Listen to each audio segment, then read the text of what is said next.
हाय दोस्तों, welcome back to my channel क्विकाटंजलि। आज की वीडियो में हम कुछ इंटरेस्टिंग करने वाले हैं। जैसा कि आप लोग जानते हैं कि आजकल बॉटल क्राफ्ट बहुत ट्रेंडिंग में है, तो यस दोस्तों, आज हम बॉटल को ही डेकोरेट करने वाले हैं। तो ये मेरे पास खाली बॉटल थी कैवेंटर की, तो आज हम इसी को डेकोरेट करेंगे। तो चलिए शुरू करते हैं इस वीडियो।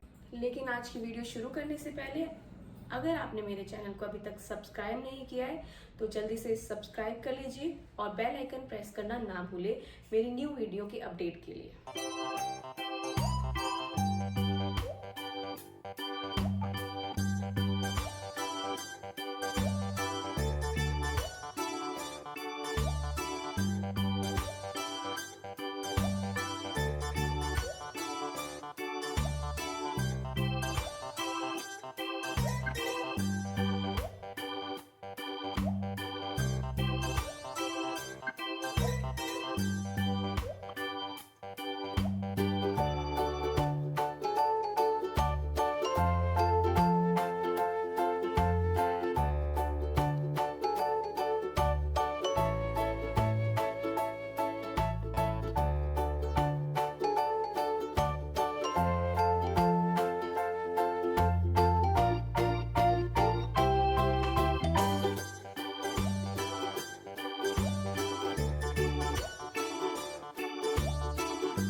आज की मेरी वीडियो कैसी लगी।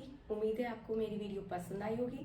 तो लाइक करें, कमेंट करें और शेयर तो ज़रूर करें, ताकि मैं आपकी अंजलि आपके सामने बार बार आती रहूँ अपनी न्यू वीडियोज़ के साथ। चलिए फिर मिलते हैं अगली वीडियो में। बाय।